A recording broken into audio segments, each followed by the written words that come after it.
Water signs, tignan po natin kung ano ang mensahe para sa'yo ngayong araw. Keep in mind po na ito ay general reading lamang, so hindi po lahat ay makaka-relate.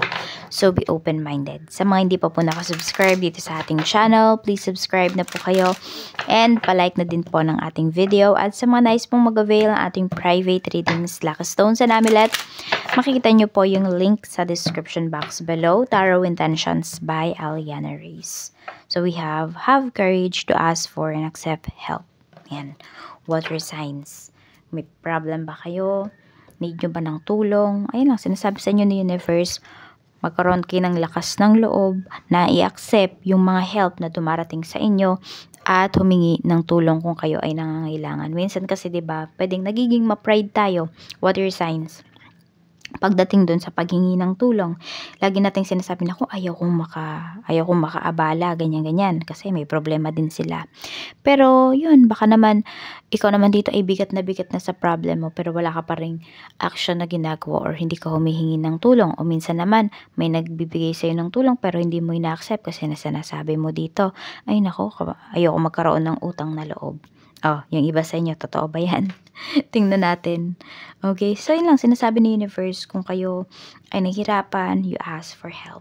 At kung may dumarating na tulong, i-accept ninyo. At kung kayo naman ay humihingi ng tulong, be direct dun sa tulong na hinihingi ninyo.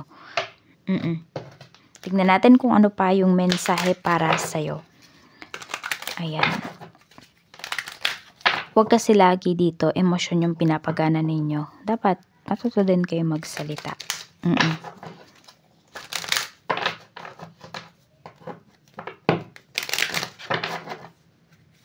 We have your commitment is being tested.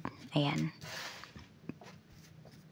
So may mga problems na dumarating. Gaano ba kayo ka-dedicated? Gaano ba kayo ka-committed dun sa inyong goals? Gaano kayo ka-committed sa inyong relationship? Tingnan natin kung ano pa yung mensahe para sa'yo.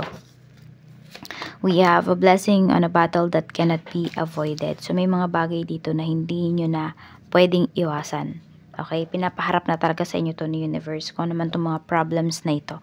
Kasi hanggat hindi nyo to hinaharap, ayan, hanggat hindi nyo sinasabi yung totoong nararamdaman ninyo, hindi po talaga to maayos. Tignan natin kung ano pa yung mensahe para sa'yo.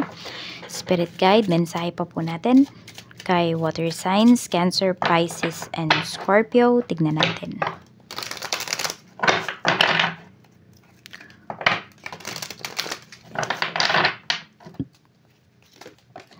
Six of Pentacles, pagdating po ito sa trabaho. Five of Pentacles, so you feel, yung iba sa inyo, you feel na parang nagsasayang lang ba kayo ng panahon dito sa trabaho ninyo. Yan.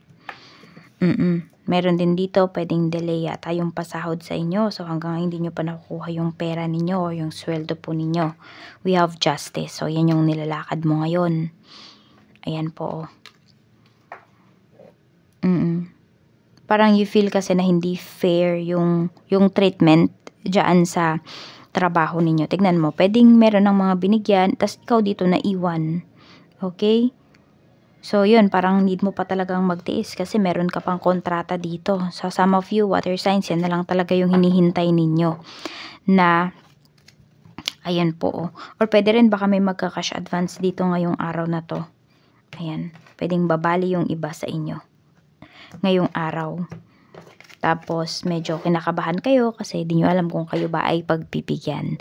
Tingnan natin pagdating naman sa kaperahan. We have 8 of Cups. So yan, meron nga kayo mga gustong alisan na dito, no? Na mga gastusin, na mga bagay na hindi na talaga nakakatulong sa growth ninyo. We have Queen of Swords. Meron kayong hinihintay na magbayad.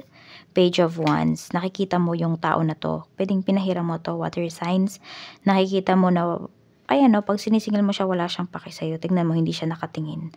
O yung iba po sa inyo, baka may nai-spoiled kayo dito. Pwedeng anak nyo po yan. Parang hindi na ba sumusunod sa inyo. Pag may inuutos kayo, ganyan.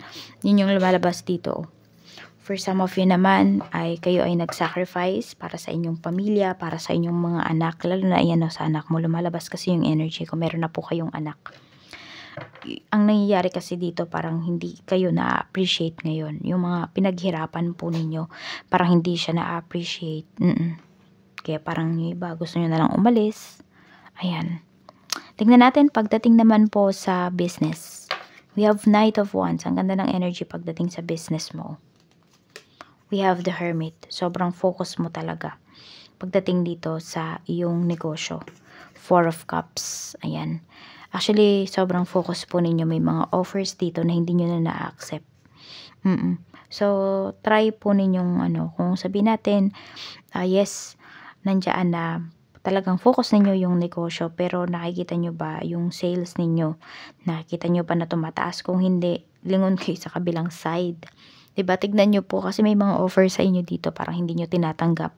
Baka may mga clients kayo dito na nane-neglect po ninyo. Ibig sabihin, baka nagme-message, kung meron kayong mga page, meron kayong Facebook account, pwedeng hindi nyo nakikita, baka nasa message request o kaya nasa spam.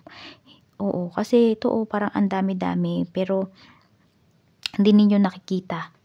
Yan. Kaya tignan nyo po yung mga messages po ninyo. Kasi baka nandoon yung mga clients ninyo. Yan Baka kaya minsan may mga bad ratings kayo naririnig or nababasa kasi di nyo nga nababasa yung mga mensahe nila. Parang they feel neglected. Yun yung nakikita ko dito. Ayan po. Kaya kailangan siguro meron talaga kayong baguhin dito pagdating sa inyong pamamalakad dito sa inyong page, sa inyong business. Tignan pa po natin pagdating naman sa love life. Kamusta? Spirit guide, kamusta po ang love life ni water signs? Tingnan natin. Mayroon tayo ditong date night. So, pwedeng may magyaya po sa inyo. Get ready to be wined and dined. Sabi. Tignan natin pagdating po sa mga single. We have Four of Pentacles. Okay. So, meron kayong ina-expect dito. Hindi ko alam kung water signs, may nangako ba sa inyo dito na i-date kayo, ganyan. Kasi some of you parang hindi pa rin kayo nakaka-move forward dito. Yan kung may nangako po sa inyo, pwedeng iniisip-isip nyo pa rin yun. Kung may nangako man sa inyo dito. Ayan kasi yung lumalabas na energy. Meron naman dito, pwede na may magyaya sa'yo, pero pwedeng nagtitipid. Pero kasi yung iba naman sa inyo, hindi naman kayo materialistic na tao. Parang kung ano yung kaya nung tao, yun lang naman talaga i-accept po ninyo. Yan. Pero for some of you, kung may magyaya sa inyo ditong mag-date, pwedeng tanggihan ninyo kasi sobrang busy po ninyo. Ayan parang meron kayong mga bagay, okay, may mga sitwasyon, may mga gawain kayo na ayaw nyong bitawan for this person. So you think siguro na yung taong to hindi niya deserve yung time mo. Check natin pagdating naman sa mga in a relationship. So, we have 10 of Swords. Ayan. So, pwedeng dito naman may biglaan na lakad. Biglaan na lang kayong yayayain ng person mo na lumabas. Yung wala bang pasabi. Some of you nga parang hindi pa kayo naka-ready. I mean, yung parang, kunwari nakapambahay lang kayo, ganyan. Yung parang bigla na lang kayong mapupunta. Okay, sa isang kainan, parang ganun. Lalo na kung may sasakyan yung person mo. Water signs, ganyan yung pinapakita dito. Meron naman dito, kaya yayayain mag-date kasi bumabawi. Okay, kasi may kasalanan sa inyo. Kasi we have 10 of Swords, So, yan, nasa sa inyo na yan kung pagbibigyan nyo ba yung person ninyo. Or baka may tampuhan kayo ngayon, ayan yung panuhol niya sa'yo, pagkain sa labas. Tignan natin pagdating naman po sa mga mag-asawa, we have 8 of Pentacles. So, meron naman dito talagang may pinaghahandaan. Pwede po na malapit na ba yung anniversary ninyo. So, yung person mo, sobra talaga yan nagtatrabaho ngayon. Sobrang focus niyan sa work kasi gusto niya na, ayan, sabi natin, ma-enjoy ninyo, ma-surprise kanya pagdating dito sa inyong anniversary. Yun yung nakikita ko natin, target nitong person mo. Kaya sobrang wala siyang pinapalagpas na pagkakaperahan, wala siyang pinapalampas na, ayan, na basta, na trabaho. Yan po yung pinapakita dito. So, we have number 29. Yan po yung iyong lucky number. At ang lucky color nyo po ngayong araw na to ay red. Ayan, so magsuot kayo ng red para ganahan kayo sa mga trabaho po ninyo, sa mga kailangan ninyong gawin. At sabihin natin na maging passionate nga po kayo.